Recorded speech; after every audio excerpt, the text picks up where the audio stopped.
Bonjour à tous, c'est Daniel, pasteur de l'Église biblique baptiste de Charleville-Mézières. Merci de regarder notre chaîne YouTube. Toujours en confinement, encore quelques semaines, on espère. Ils ont dit un minimum de 4 semaines. Mais je vous encourage aujourd'hui de continuer de lire la parole de Dieu, de marcher avec Dieu chez vous. Évidemment, nous avons déjà posté beaucoup d'études sur cette chaîne et j'espère que vous profitiez bien de ces études pour vous encourager. Et on va continuer un minimum aussi de deux études par semaine aussi. Aujourd'hui, on va continuer avec cette pensée du péché. Aujourd'hui, on va étudier aussi le plus grand mensonge dans le monde. C'est quoi le plus grand mensonge dans le monde? Je pense à ce mensonge que Dieu n'existe pas. Ça, c'est un mensonge. Voyez avec moi 2 Samuel chapitre 11. 2 Samuel chapitre 11. C'est un épisode, une histoire très très triste dans la vie de David. 2 Samuel chapitre 11. On va juste lire quelques petits versets et on va découvrir ce que Dieu a pour nous. 2 Samuel 11, verset 1. L'an d'après, au temps où les rois se mettaient en campagne, David envoya Joab et avec lui ses serviteurs et tout Israël. Ils ravagèrent le pays des enfants d'Ammon et assiégèrent Rabba. Mais David demeura à Jérusalem. Et il arriva sur le soir que David se leva de dessus son lit et comme il se promenait sur la plateforme du palais royal, il vit de cette plateforme une femme qui se baignait. Et cette femme était fort belle à voir. Et David envoya demander qui était cette femme, et on lui dit, n'est-ce pas Bathsheba, fille d'Eliam, femme d'Uri le Héthien. Et David envoya des messagers, et l'enleva. Elle vint vers lui, et il coucha avec elle. Elle était nettoyée de sa sueur, puis elle s'en retourna dans sa maison. Or cette femme conçut, et elle envoya l'annoncer à David, en lui disant, je suis enceinte. Alors David fit dire à Joab, Joab était le capitaine de ses armées, envoie-moi Uri l'Héthien, Joab envoya donc Uri vers David, et Uri vint à lui, et David l'interrogea sur l'état de Joab et du peuple, et sur l'état de la guerre. Puis David dit à Uri, descends dans ta maison et te lave les pieds. Uri sortit donc de la maison du roi, et il fut suivi d'un présent royal. Mais Uri dormit à la porte de la maison du roi avec tous les serviteurs de son seigneur, et ne descendit point dans sa maison. Et on le rapporta à David, et on lui dit, Uri n'est pas descendu dans sa maison. Et David dit à Uri, ne viens-tu pas de voyage? Pourquoi n'es-tu pas descendu dans ta maison? Et Uri répondit à David, l'arche et l'Israël et Juda logent sous des tentes, mais mon seigneur Joab aussi, les serviteurs de mon seigneur, campent au champ, et moi j'entrerai dans ma maison pour manger, pour boire, pour coucher avec ma femme. Tu es vivant et ton âme vit, et que je ne saurais faire une telle chose. Et David dit à Uri, demeure encore ici aujourd'hui, et demain je te renverrai. Uri resta donc à Jérusalem ce jour-là et le lendemain. Puis David l'appela, et il mangea et le but devant lui, et David l'enivra, mais le soir il sortit pour coucher dans son lit avec ses serviteurs de son maître, et ne descendit point dans sa maison. Alors le lendemain matin, David écrivit une lettre à Joab et l'envoya par les mains d'Uri. Or, il écrivit en ces termes, place à Uri à l'endroit où sera le plus fort de la bataille, et retirez-vous d'auprès de lui, afin qu'il soit frappé et qu'il meure. Prions. Père, merci pour ce passage, beaucoup de leçons que nous pouvons tirer de cet épisode dans la vie de David, cet épisode triste. Je te demande d'ouvrir les cœurs nos cœurs, ouvrir aussi les yeux de nos cœurs pour que nous puissions comprendre ce que tu veux que nous fassions, Père. Et le péché est très, très trompeur, Père. Aide-nous. Dirige nos pas. Au nom de Jésus, nous prions. Amen. C'était le 14 avril 1865. Un acteur américain, un acteur de théâtre américain, un homme sympathisant des confédérés, des sudistes. C'était juste quelques jours avant, c'était la fin de la guerre civile en Amérique. Mais John Wilkes Booth, il avait toujours, pendant des semaines, pendant des mois, il avait toujours du contact avec des collègues et ils avaient comploté à assassiner le président américain Abraham Lincoln et quelques-uns de ses ministres. Donc ils avaient tout préparé, ils ont décidé que ce jour-là, le 14, serait le jour idéal, le soir idéal pour assassiner ces gens.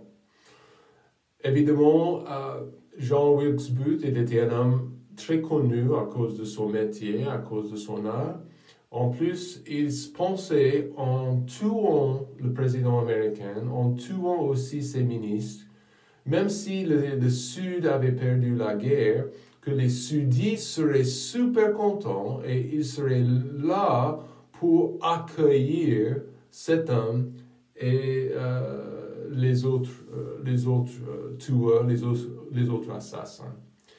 Mais donc, bien sûr, dans le théâtre, cette nuit-là, Abraham Lincoln était assis avec sa femme. Ils étaient en train de regarder le spectacle. Et il est monté l'escalier et avec une arme, un petit pistolet, il a tiré la balle juste derrière l'oreille d'Abraham Lincoln, juste ici. La balle est entrée sa crâne et quelques jours plus tard, il est mort. Mais tout de suite, John Wilkes Booth, il est devenu un homme très, très cherché dans le pays. Ils ont annoncé de donner $100,000 en 1865 pour rattraper l'assassin John Wilkes Booth. Donc John Wilkes Booth, il s'est caché avec des autres gens qui appréciaient ce qu'il avait fait. Il s'est caché aussi avec plusieurs personnes. Mais à la fin, il a été rattrapé dans une grange à tabac. C'était le 26 avril, 2 jours plus tard, et il a été tué.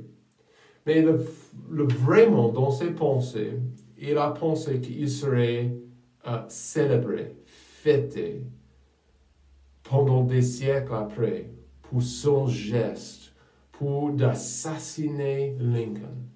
Et il a pensé, et c'était complètement une création de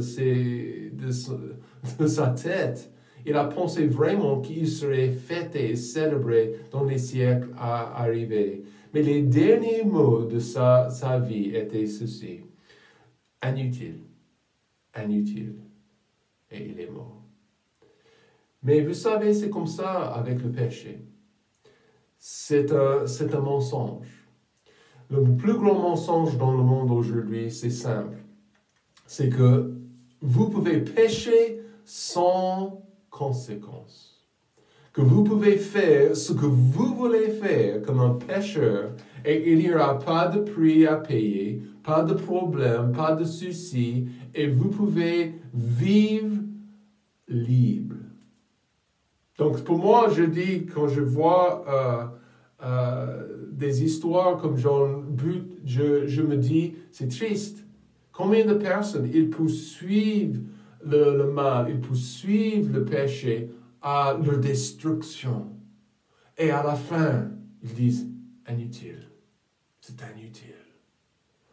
Et ne pas laisser le diable et le monde vous tromper aujourd'hui. Ne pas les laisser vous tromper aujourd'hui, parce que la réalité, il y a toujours un prix à payer pour le péché.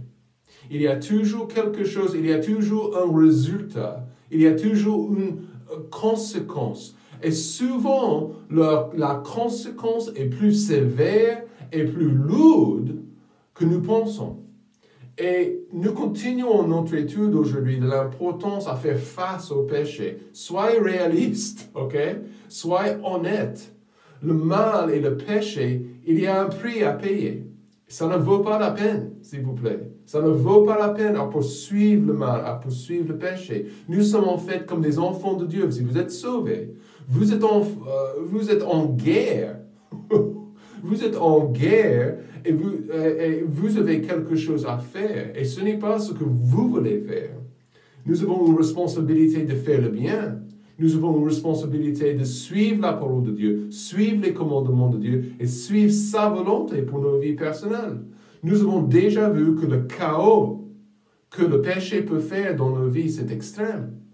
On a étudié, il y a 2 semaines, on a examiné la vie d'Achan. Il a touché, il a piqué l'interdit et il a caché dans sa tente. Et il a perdu sa vie parce qu'il avait transgressé la loi de Dieu. La semaine dernière, on avait un monsieur, un fornicateur, Samson, et ce monsieur était super fort. Il était super fort physiquement, mais à l'intérieur, moralement, il était très faible. Et il a perdu ses yeux et il a perdu sa vie.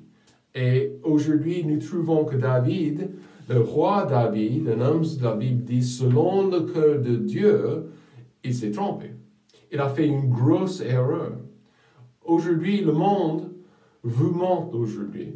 Le monde, ça vous présente que le péché, c'est une bonne chose. Ça peut améliorer votre vie. Plaisez-vous bien, le monde dit. Faites ce que vous voulez faire, le monde dit.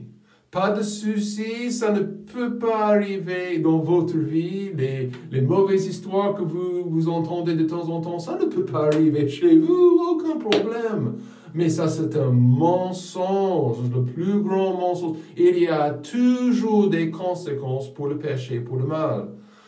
Les maladies sexuelles, les pertes, les souffrances énormes, manque de travail, perte de travail, s'il vous plaît, ces choses arrivent dans les vies des gens qui ne font pas attention.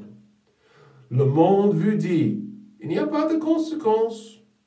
Vous pouvez vous échapper, vous pouvez faire ce que vous voulez faire, mais le monde et la télé ne vous montrent pas le manque de sommeil, les maladies à cause du péché, les ravages, les larmes.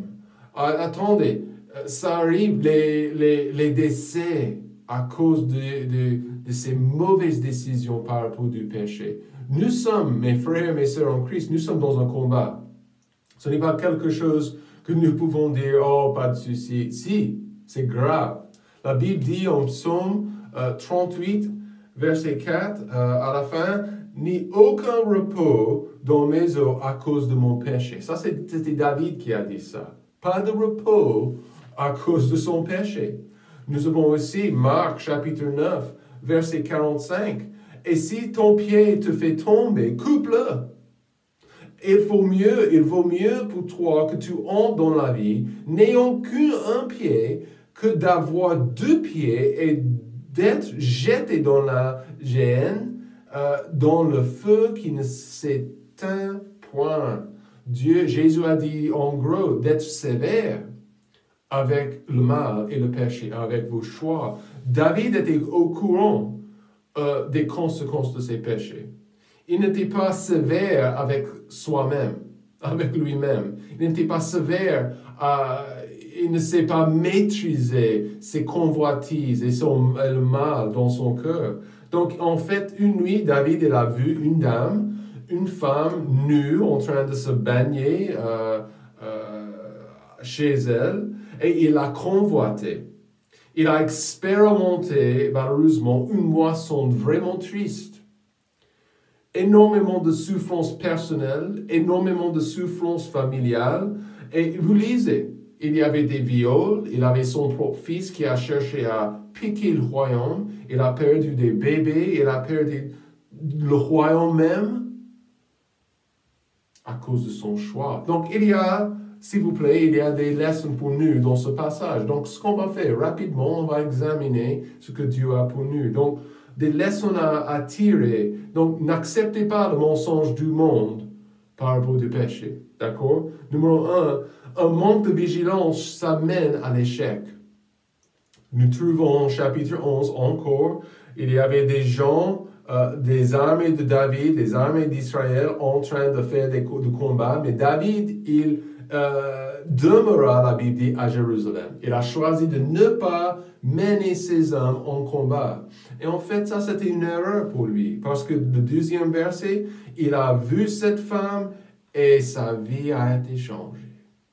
Il a vu, il a convoité cette femme nue et sa vie a été changée. Et en fait, David n'était pas vigilant. Il n'était pas vigilant contre le mal et contre le péché dans son cœur et dans sa vie. Donc la tentation, s'il vous plaît, n'est pas le péché. Quand je succombe au mal, je succombe à telle tentation dans ma vie, voilà, ça devient le péché. Mais la tentation elle-même n'est pas le mal. Donc, le premier seconde qu'il a vu cette femme, le meilleur choix, ça serait de rentrer chez elle, dans sa chambre. Mais il est resté, il a regardé, il a convoité. Il n'était pas vigilant pour son bien-être, pour sa vie spirituelle. Et qu'est-ce que ça a fait? Ça a mené à l'échec. Il a chuté. En fait, on a déjà lu le passage, mais un manque de vigilance dans votre vie personnelle, dans votre vie spirituelle, qu'est-ce que ça peut faire? Ça peut mener à la destruction. Combien de fois dans la Bible est-ce que nous voyons ça? Combien de fois est-ce que nous voyons à la télé des histoires des gens qui n'étaient pas vigilants contre le mal, vigilants contre un danger dans leur vie, et ils ont perdu leur vie? Donc ça peut arriver dans votre vie. N'acceptez pas le mensonge du monde. Si vous n'êtes pas vigilant dans votre vie spirituelle, vous allez perdre beaucoup. Deuxièmement, une tentation. La tentation peut être forte, mais vous avez toujours un choix. La Bible dit aussi en verset 3, David envoyait demander. Maintenant, il est en train d'envoyer ses serviteurs de demander, qui c'est? Ma voisine là-bas, comment elle s'appelle? Donc, complètement ridicule. Il est en train de demander. Et il a appelé. Je dois lui parler de quelque chose, par rapport de quelque chose. Est-ce que vous pouvez la chercher? Et dans la nuit, les serviteurs l'ont cherché, elle est venue, il s'est couché, la Bible dit, avec elle, la femme de son voisin, Uri. Ridicule. La tentation, donc je ne peux pas... on est d'accord. La tentation est forte. La tentation, c'est difficile à dire non des fois. Parce que nous sommes pécheurs, numéro un. Numéro deux, parce que Satan, il sait bien, il est maître du mensonge. Il est maître de la tentation, de fabriquer et de préparer une tentation expressément pour vous-même. Satan vous connaît. Il connaît peut-être votre passé. Il voit comment vous trompez des fois. Il est au courant. Et il prépare, exactement comme il a fait dans le jardin d'Éden avec Adam et Ève, comment il a préparé, il a façonné la tentation, il a parlé dans l'oreille d'Ève et elle a succombé.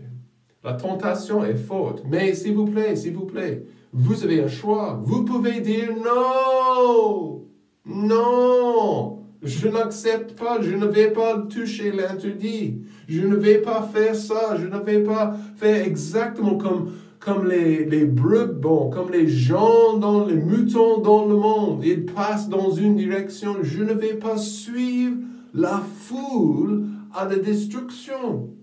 Je vais dire non. Vous avez un choix. Nous trouvons aussi de couvrir le péché. Ça ne marche jamais. Maintenant, on a déjà lu dans verset 6 à verset 9, il a téléphoné à son capitaine Joab et lui a demandé d'envoyer Uri. Pourquoi Uri, Joab a pensé? Mais il a envoyé Uri. Il est arrivé devant le trône de David. Et Uri, il a essayé, maintenant, il est au courant en verset 5, cette femme, elle est enceinte. Bathsheba, elle est enceinte. Et comment est-ce que je peux cacher mon péché? Ça ne marche pas avec Dieu. Ça ne marche pas d'essayer de couvrir le péché. Vous vous souvenez comment nos premiers parents dans le jardin, ils ont préparé une couverture, un vêtement de feuilles, de figuier. Et voilà, ça n'a rien fait. Donc aujourd'hui, Dieu voit le mal, il voit le péché. Et d'essayer de couvrir le péché, ça ne marche jamais. Combien de personnes ont piqué des cieux, ils ont fait quelque chose de mauvais, et ils ont essayé de cacher telle chose, et ça ne marchait. Ça ne marchait pas. Et c'était comme ça pour David, parce que Uri était un homme intègre. Et il a dit, Jean, c'est pas le moment. C'est pas le moment de me coucher avec madame, de rentrer à la maison. Mes compatriotes, les autres soldats, les armées sont sur le champ de bataille. Je dois être là. Et David, qu'est-ce qu'il... Il a cherché deux nuits de suite. Il a cherché à couvrir son péché en envoyant Uri à la maison. Allez, il a même donné de boissons alcooliques à Uri en essayant de... Mais Uri était un homme intègre, il a dit non. Les leçons à tirer aussi, quatrièmement, ne pas compliquer votre situation avec une deuxième erreur. Et voilà ce que David a essayé de faire. Dans verset 10, il a préparé, à verset 14, il a préparé une lettre pour Joab. Et verset 15, plaça Uri à l'endroit où serait le plus fort de la bataille et retirez-vous d'auprès de lui. Voilà sa solution. La solution de David pour essayer de cacher et couvrir son péché, c'était de tuer son voisin. Fou. Complètement fou. Mais combien de personnes aujourd'hui, ils compliquent leur situation, leur péché, avec une deuxième, ou une troisième, ou une quatorzième erreur. Quatrième erreur. OK, mais c'est comme ça. Tristement, les gens compliquent leur situation avec plus de péché, plus d'erreurs. Arrêtez. Confessez. Demandez le pardon. Rétablir les liens avec des gens. Rétablir et confesser et demander pardon. Les gens... nous sommes pécheurs et souvent on refuse de demander pardon. On doit demander pardon souvent à Dieu, mais aux gens aussi, à nos voisins. Demandez pardon. Ne pas compliquer votre situation avec une erreur supplémentaire. C'est pas normal. Dieu vous trouve où vous êtes. Est-ce qu'il était au courant par rapport de David et cette affaire? Bien sûr, il était au courant. Il savait bien, il sait ce que vous avez fait aussi. La semaine dernière, vous pensez que c'est caché? C'est pas caché. C'est pas caché. Dieu vous a vu. Il vous a vu. Il est au courant. Il est au courant à chaque minute de votre activité et de votre péché. Oh, Daniel, personne ne savait. Dieu sait. Dieu sait. Ne pas essayer de cacher votre péché de lui. En chapitre 12, et on n'a pas le temps pour lire tout le chapitre, mais la Bible dit en verset 1, l'Éternel envoya Nathan vers David. Et il a raconté une histoire. Il a raconté une histoire par rapport à deux hommes, un homme riche, un homme pauvre. L'homme pauvre, il avait une brebis qui était presque membre de leur famille. Et une nuit, l'homme riche, il avait des invités qui sont arrivés chez lui, et il a décidé de piquer et de tuer cette petite brebis de la famille pauvre. Et en fait, David était en colère quand il a entendu ça. Il a dit, OK, qui est cet homme? Qui est cet homme riche qui a fait? Et Nathan, il a fait exactement comme ceci. Tuez cet homme-là. Ainsi dit l'Éternel, verset 7, le Dieu d'Israël, je t'ai oint pour roi sur Israël, et je t'ai délivré de la main de Saül, je t'ai même donné la maison de son Seigneur. Pourquoi donc as-tu méprisé la parole du Seigneur en faisant ce qui lui déplaît? Tu as frappé de l'épée Uri, tu as pris sa femme. Dieu, il savait, il était au courant. Exactement comme Dieu sait ce que nous faisons, il était au courant dans la vie de David. Je ne peux pas dire que la conséquence serait super pour David. C'était misérable, compliqué. David a beaucoup souffert à cause de sa débauche. Donc, voyez ce que le péché exige aujourd'hui. Le péché exige une confession honnête devant Dieu. On sait bien que 1 Jean chapitre 1, je parle aux chrétiens maintenant.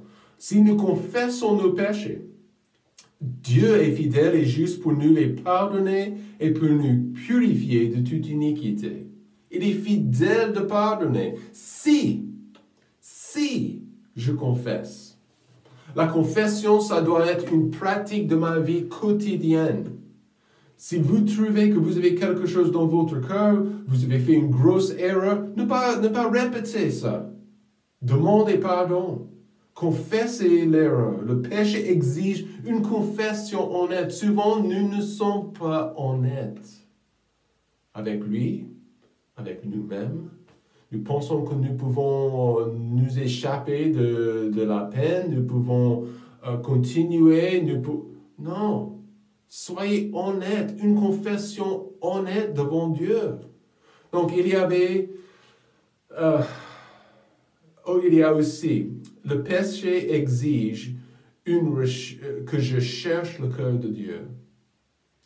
Le péché arrive et c'est très, très trompeur, c'est très destructeur, mais je dois déterminer que je vais chercher le cœur de Dieu. Si je me trompe, je tombe, je fais une erreur, je succombe à la tentation, je dois arriver au moment dans mon cœur que je cherche le cœur de Dieu. Donc, c'est-à-dire quoi? J'ai un désir, j'ai une envie d'être en communion avec lui. Je ne veux rien du tout entre moi et avec mon papa. Rien. Donc, je le cherche. Je cherche son cœur, je lis la parole de Dieu, je confesse et je reste honnête et ouvert. C'est ce que celui qui cherche le cœur de Dieu, c'est celui qui est ouvert à Dieu. On a aussi le péché, ça exige que je n'oublie pas ma chute. Je n'oublie pas mon erreur. La Bible, je termine la leçon. Et encore, vous pouvez lire la vie de David pour vous-même. Mais 2 Samuel, chapitre 23, vers la fin de la vie de David. Donc, il a décidé de faire une grosse liste des hommes qui étaient fidèles, des soldats, des guerriers qui étaient fidèles pendant sa vie. Et la dernière personne, 2 Samuel 23, verset 39, la Bible dit, Uri Étient en tout 37. Le 37e personne sur la liste des hommes fidèles à lui-même, à David, était Uri. Donc, si David était un homme normal, il aurait dit, ce que je vais faire, je ne peux pas, je veux cacher cette affaire avec Uri. Donc, c'était Uri, en fait, David a tué Uri. Il a fait tuer Uri. Donc, Uri était un homme de bien. Il était un homme fidèle. Et David, qu'est-ce qu'il a dit? Qu'est-ce qu'il dit avec cette liste? N'oubliez pas ma chute. Pourquoi? David était pardonné par Dieu. Mais il y avait toujours des conséquences. Il y a toujours des conséquences. On ne peut pas essuyer les conséquences du mal et du péché. Une motivation personnelle d'être différent. David a mis Uris dans cette liste pourquoi? Voilà, il est là, je ne peux pas oublier ce que j'ai fait à cet homme et à sa famille. Je ne peux pas. C'est une motivation à être différent. C'est aussi un avertissement aux prochaines générations. Et c'est comme ça. Ne pas faire la même erreur que moi. Ça, c'est ce que je veux pour mes enfants. Je ne veux pas que mes enfants répètent mes erreurs. Je veux que mes enfants soient mieux que papa, leur père. Et c'est comme ça avec David. Il a confessé, il a cherché le cœur de Dieu et il n'a pas oublié son péché devant Dieu. Aujourd'hui, vous êtes pardonnés, mais n'oubliez pas où la fosse, où Dieu vous a trouvé. OK? Donc aujourd'hui, le péché, n'acceptez pas le mensonge de ce monde. Soyez bénis. Que Dieu vous bénisse. Passez un bon week-end.